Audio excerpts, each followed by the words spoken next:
Lectura del Santo Evangelio según San Marcos. Y decía: el reino de Dios es como un hombre que echa la semilla en la tierra. Sea que duerma o se levante, de noche y de día, la semilla germina y va creciendo, sin que él sepa cómo. La tierra por sí misma produce primero un tallo, luego una espiga, y al fin grano abundante en la espiga. Cuando el fruto está a punto, él aplica enseguida la hoz, porque ha llegado el tiempo de la cosecha. También decía: ¿con qué podríamos comparar el reino de Dios? ¿Qué parábola nos servirá para representarlo? Se parece a un grano de mostaza. Cuando se la siembra, es la más pequeña de todas las semillas de la tierra, pero una vez sembrada crece y llega a ser la más grande de todas las hortalizas, y extiende tanto sus ramas que los pájaros del cielo se cobijan a su sombra. Y con muchas parábolas como estas les anunciaba la palabra, en la medida que ellos podían comprender. No les hablaba sino en parábolas, pero a sus propios discípulos en privado les explicaba todo. Palabra del Señor, gloria a ti, Señor Jesús. Hoy el Señor nos va a presentar dos parábolas que hablan del reino de Dios, y en las dos la comparación es con una pequeña semilla. Si el reino, que es Jesucristo, es lo más grande que puede haber, ¿por qué el empeño de compararlo con algo tan pequeño? Dios nos quiere mostrar que es Él quien tiene la capacidad de hacer las cosas grandes. Es Él quien puede transformar la realidad, y lo que a los ojos del mundo parece ser tan pequeño, en realidad es grande a los ojos de Dios. El reino es Cristo, que está presente en nuestro mundo, que habita en nuestro interior. Lo hemos recibido en el bautismo como una semilla pequeña, que es insignificante a los ojos del mundo, pero está creciendo. Si no le ponemos obstáculos y más bien la alimentamos, ésta se acrecienta y se hace grande, y se convierte en un árbol robusto que puede cubrir con su sombra a muchos. Seamos tierra buena, como lo fue María, para que esta semilla sembrada en nosotros dé fruto abundante. Soy el Padre Juan José Paniagua, y les doy a todos mi bendición en el nombre del Padre, y del Hijo, y del Espíritu Santo. Amén.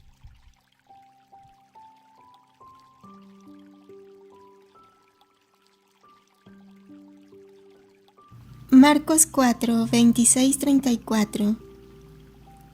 La semilla germina y crece, y la tierra, por sí sola, va produciendo el fruto. Crece y se convierte en el mayor de los arbustos, y echa ramas tan grandes que los pájaros pueden anidar a su sombra. Es la más pequeña de las semillas, pero una vez sembrada, crece y se convierte en el mayor de los arbustos, y echa ramas tan grandes que los pájaros pueden anidar a su sombra.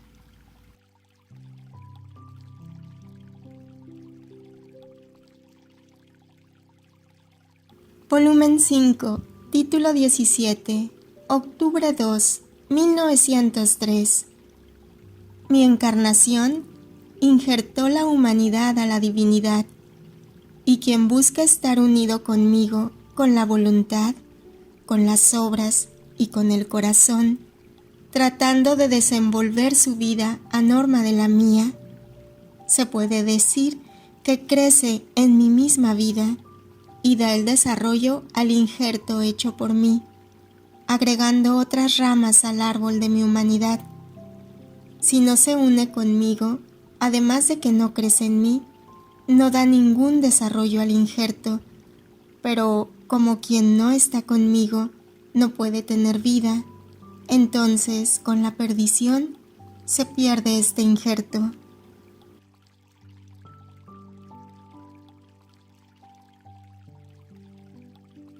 Volumen 8, título 43, agosto 19, 1908. El alma debe sembrar el bien con todo su ser. Habiendo hecho la meditación acerca de que quien siembra el bien cosechará el bien y quien siembra vicios cosechará males, estaba pensando en cuál sería el bien que yo podría sembrar estando en mi posición, miseria e inhabilidad mías. En este momento me he sentido recogida y oía decirme en mi interior: con todo su ser, el alma debe sembrar el bien. El alma tiene una inteligencia mental y ésta la debe aplicar a comprender a Dios, a pensar siempre en el bien, jamás dejar entrar en la mente alguna mala semilla, y esto es sembrar bien con la mente, así de la boca. Jamás sembrar semillas malas, esto es, palabras malas, indignas de un cristiano, sino siempre decir palabras santas, útiles, buenas. Esto es sembrar bien con la boca. Así con el corazón, amar solo a Dios, desear, palpitar, tender a Dios. Esto es sembrar bien con el corazón. Con las manos hacer obras santas, con los pies caminar tras los ejemplos de nuestro Señor. Y he aquí otra semilla buena. Yo al oír esto pensaba entre mí: así que en mi posición puedo también yo sembrar bien a pesar de mi extrema miseria. Pero lo pensaba con cierto temor, por las cuentas que el dueño del campo me pedirá si he sembrado bien o no, y en mi interior me han reprendido. Mi bondad es tan grande que hace muy mal quien me da a conocer como severo y muy exigente, rigorista. Oh, qué afrenta hacen a mi amor.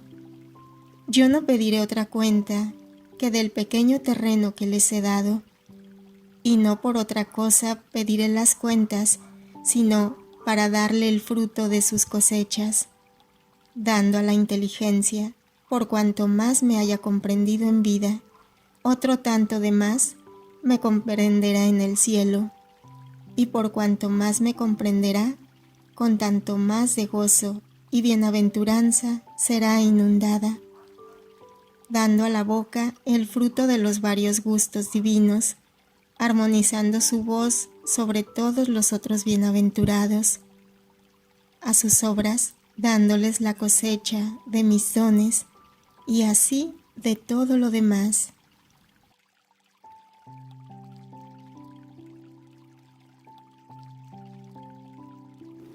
Volumen 27, título 1, septiembre 23, 1929.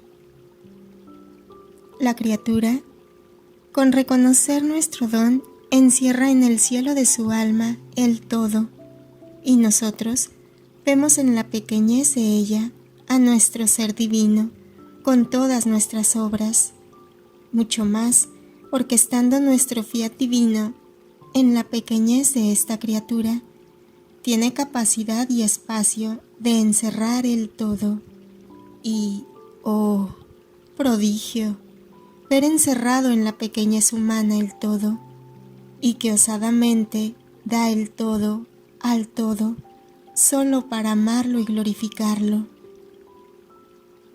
Que el todo de nuestro Ser Supremo sea el todo, no es para maravillarse, porque tal es nuestra naturaleza divina, ser todo.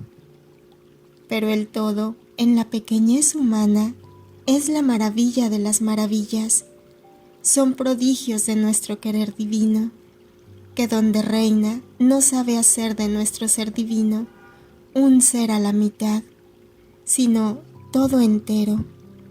Y como la creación no es otra cosa que un desahogo de amor de nuestro fiat creante, donde Él reina, encierra todas sus obras, y por eso la pequeñez humana puede decir: doy Dios a Dios.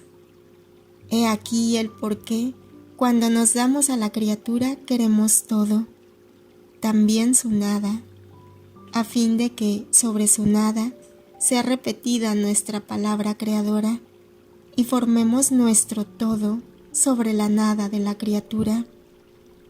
Si no nos da todo, su pequeñez, su nada,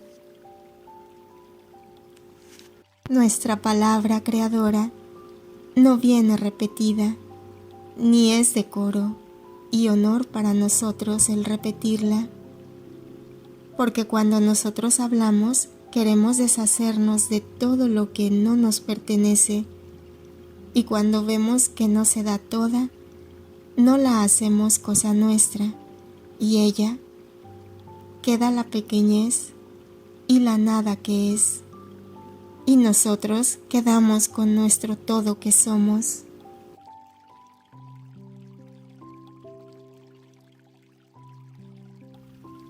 Volumen 23, título 33, enero 31, 1928.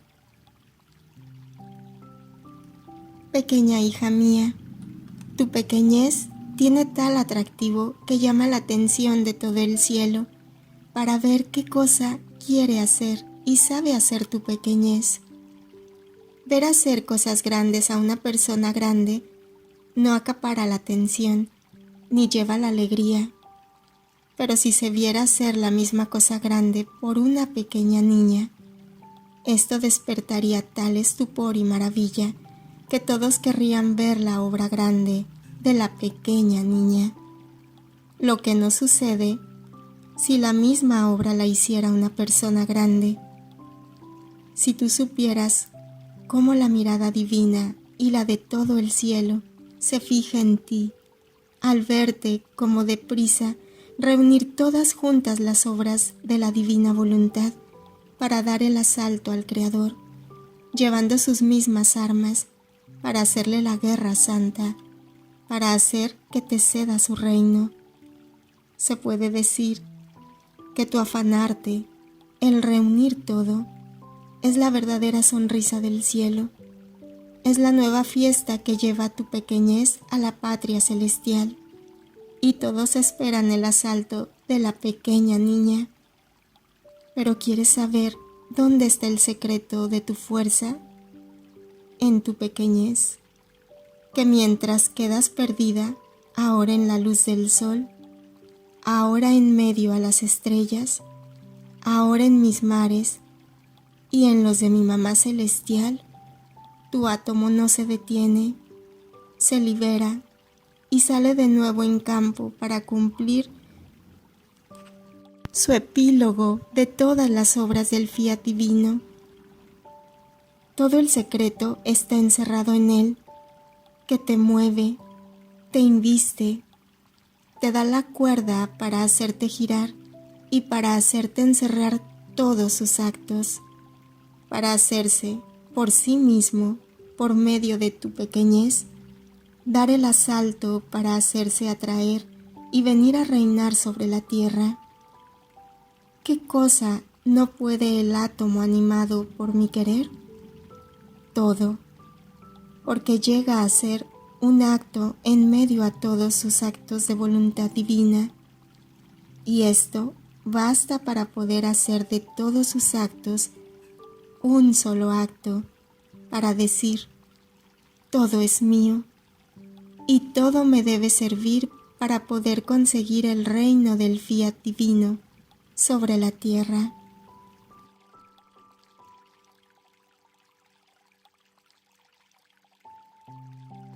Volumen 31, título 13, octubre 30, 1932. Hija mía bendita, tu pequeñez en el mar interminable de nuestro querer es nuestra alegría más grande. Tú debes saber que quien vive en él realiza 3 actos: concurrente, asistente y receptor. En el primero, concurre con los mismos actos de su Creador, siendo una la voluntad de uno con la del otro. Esta divina voluntad no hay cosa que haga en la que no pone a la criatura a concurrir juntamente en su obrar. Y he aquí que mi querer no está más solo, siente la inseparabilidad de quien vive en él. En sus actos siente una voluntad finita en la infinita, que ama juntamente y concurre en la multiplicidad y acto incesante de nuestras obras. Así que quien vive en nuestra voluntad rompe nuestra soledad, y como con natural, nos la sentimos concurrir en nuestro mar divino. Y con el derramarse continuo de su pequeñez en nosotros, adquiere los derechos de nuestro querer para hacer lo que Él hace. Tú no puedes comprender cuál es nuestro contento, nuestra alegría, al sentir a la criatura concurrir con nosotros para no hacer otra cosa, sino solo lo que nosotros hacemos. Del acto concurrente surge el acto asistente, concurre y asiste. No hay cosa que nosotros hagamos que ella no conozca y asista. Así que, ¿cómo escondernos de quien ya está con nosotros, concurre y tiene su lugar en nuestro querer? ¿Pero concurrirá y asistirá solamente? No. Otro acto surge, y es aquel de recibir como suyo y como nuestro la infinitud de nuestro amor y de nuestras obras, tanto que su pequeñez no tiene dónde poner un amor y un obrar tan grande, y por eso ella se queda en nuestro querer con todo el depósito de los bienes que ha recibido, y esto con derecho, porque tiene de lo suyo. Tú debes saber que todo lo que se hace en nuestra voluntad es tan grande que la criatura es incapaz de poderlo poseer y restringirlo en sí misma. Por ello siente la necesidad de servirse de la misma voluntad en la que ha obrado para tener el depósito. Mucho más que todo lo que hace la criatura en nuestro querer, aún el pequeño te amo, los pequeños ofrecimientos de sus acciones, su pequeñez en poder de nuestra voluntad, no son otra cosa que puestos que toma en nuestra voluntad, y por cuanto más puesto toma, tantos más derechos adquiere, y siente en sí la fuerza divina que continuamente la rapta, le da el vuelo para hacer que su vida venga formada toda en la divina voluntad.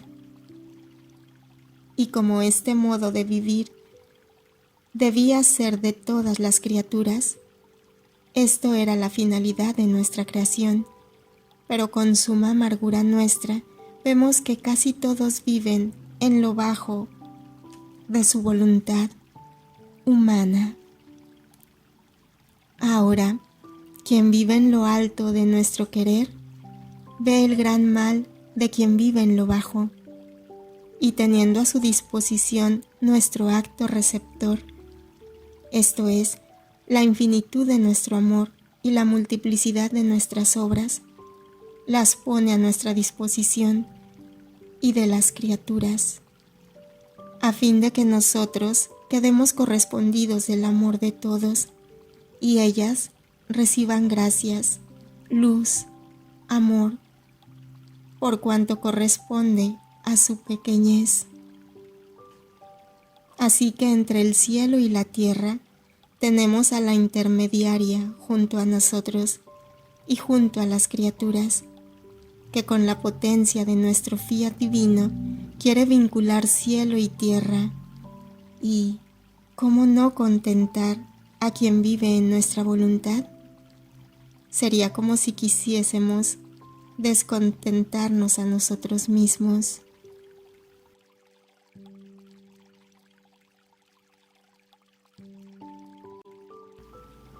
Volumen 27, título 10, octubre 27, 1929.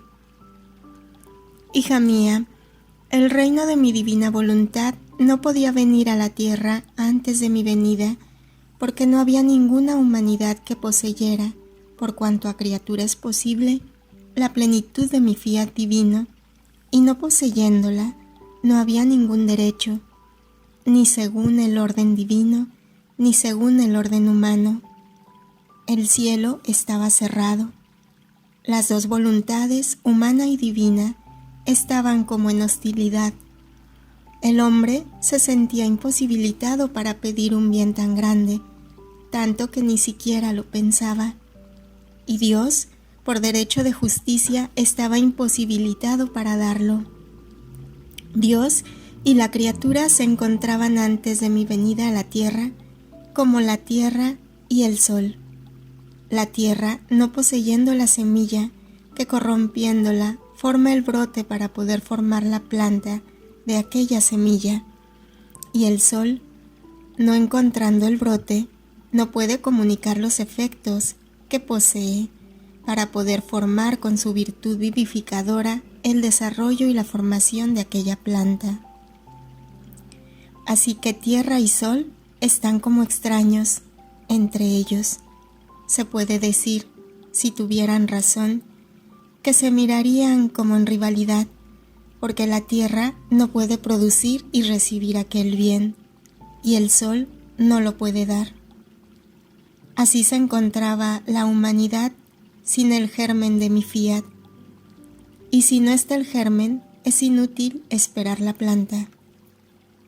Ahora, con mi venida sobre la tierra, el Verbo Divino se vistió de carne humana. Con esto formó el injerto al árbol de la humanidad. Mi humanidad se prestó como semilla al Verbo Eterno, y mi voluntad divina formó el injerto nuevo con mi voluntad humana. Con esto comenzó, siendo yo la cabeza de todas las generaciones humanas, el derecho de ambas partes, humana y divina. Ellos de poder recibir el reino de mi divina voluntad, y Dios de poderlo dar. Ahora, así como cuando se hace un injerto, no de inmediato se asimila la fuerza de los nuevos humores, sino va poco a poco asimilándolos. Por eso da pocos frutos al principio, pero conforme se va formando, así los frutos crecen, son más abundantes y sabrosos, hasta que se forma el árbol entero, cargado de ramas y de frutos. Tal es el injerto hecho por mí al árbol de la humanidad. Son cerca de 2000 años y la humanidad no ha recibido todos los humores de mi injerto, pero hay razón para esperar, porque está la semilla, el injerto. Por eso, la criatura lo puede pedir, y Dios se encuentra en la condición de darlo, porque está mi humanidad, que poseyendo en virtud del Verbo hecho carne, a mi divina voluntad por naturaleza, ha restituido los derechos al hombre y a Dios. Por eso, todo lo que yo hice en la redención no es otra cosa que preparativos, riego, cultivación, para dar desarrollo a este injerto celeste hecho por mí entre las dos voluntades, humana y divina. Entonces, ¿cómo podía venir el reino de mi divina voluntad antes de mi venida a la tierra, si faltaba el injerto, el principio de su vida y el obrar en acto en el alma, y su primer acto en el acto de la obra humana para extender su reino en cada acto de ellas? Las tantas verdades que te he manifestado sobre mi fiat divino son sorbos de vida, de los cuales ¿quién riega? ¿Quién cultiva? ¿Quién aumenta los humores al árbol de la humanidad injertado por mí? Así que si en el árbol de mi humanidad ha entrado la vida de mi fiat divino y ha formado el injerto, hay todo para esperar que mi reino tenga su cetro, su justo dominio y su mando en medio a las criaturas. Por eso ruega y no dudes. Jesús, te amo. Extiende tu reino en cada corazón de criatura. Fiat.